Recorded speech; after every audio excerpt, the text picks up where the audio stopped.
Welcome to Stories for Wonderful Children. I'm Dan Wendelin, your host and storyteller. For years, I improvised a new bedtime story for my children every night. Now, we would like to share the recordings of the best of those stories with you. I hope you enjoy my Stories for Wonderful Children.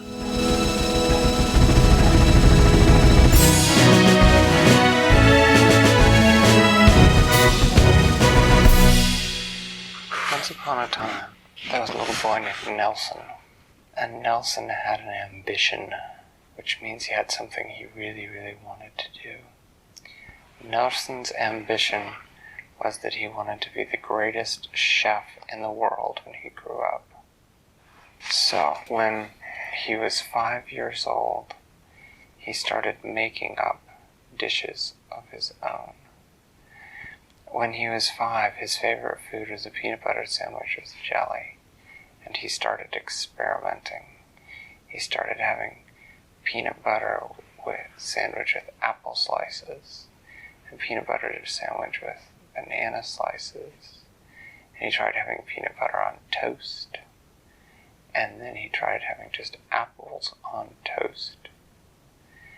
And about that time, his mother and father noticed how interested he was in cooking.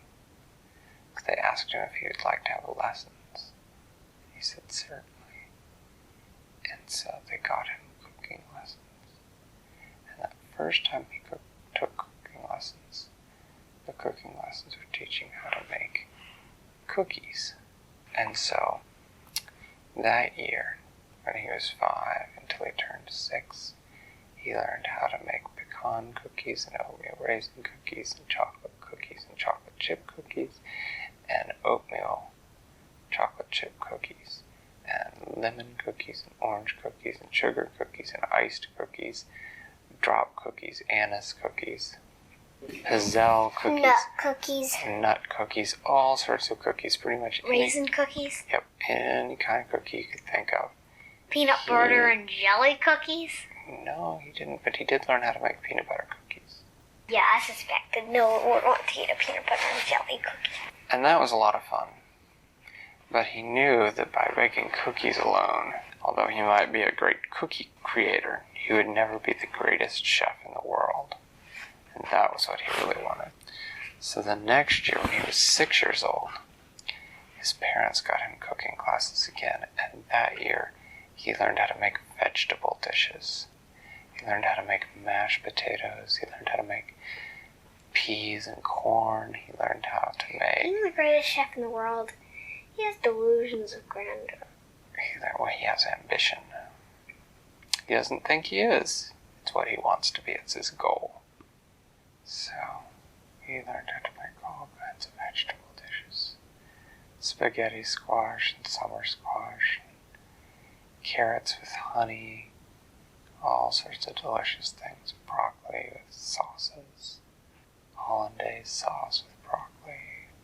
Cauliflower with ginger sauce. And green beans with pesto. All sorts of vegetables. So by the time he was turning 7, he had learned how to make all sorts of different cookies and all sorts of different vegetable dishes. When he was 7 years old, his cooking class was about meat. He learned how to cook beef and chicken and turkey and lamb and duck and pheasant and pork and ham and salmon and mahi-mahi and tilapia and catfish. It's mahi-mahi? It's a kind of fish. He learned how to cook Chilean toothfish. He learned how to... Learn how to cook sardine? He learned how to cook sardines, he did. He learned how to cook pepperoni for pizza. And all the different kinds of meats. Well, when he was 8, he for a while decided that he needed a break from cooking. So the first half of the year that he was 8, he took a swimming class. And the second half of the year that he was 8, he still felt like he wasn't ready to go back to cooking, but he wanted to do something artistic that had to do with food. So he learned how to do garnishes, which is where he can do things like making fancy designs with leaves or carving food into different shapes, that sort of thing. And he learned how to make garnishes when he was 9 years old. When he was 9 years old, his parents apprenticed him to the best chef in his city, who is named Gaston Roux. Gaston Roux had a restaurant that was widely thought to be the most delicious restaurant in the city. And when he arrived at the kitchen, Gaston Roux did not teach him anything about cooking right off the bat. He set him to work washing dishes. And after he'd washed dishes for 2 weeks, Gaston Roux, first he said, "I noticed that you've been doing an extra good job with the dishes, so I'm going to give you a chance to learn something else." And so he gave him the job of making sure that the plates were ready to go out from the kitchen to the tables of the people in the restaurant. Well, he took this chance to start using his garnishing skills to make little designs and make the plate look really nice. And Gaston Roux noticed what a good job he'd done with the task he'd been given. So he said, "All right, let's find out whether you can cook." And so he started to teach him the recipes of the restaurant. And he learned them very quickly. And he made extra sure that he made them just right, just the way it was supposed to be. And then Gaston Roux decided that it was worthwhile to take him as an apprentice and really teach him. And so he began to teach him everything he knew about cooking and about how ingredients went together and how to make a dish and how to make up a new recipe. And he worked in Gaston Roux's kitchen for 5 years until he was 12 years old. And when he turned 12, Gaston Roux said, "The Duke is coming tonight. I have taught you everything that I know. The only chef in the kingdom who is better than me is the one who works in the Duke's kitchen.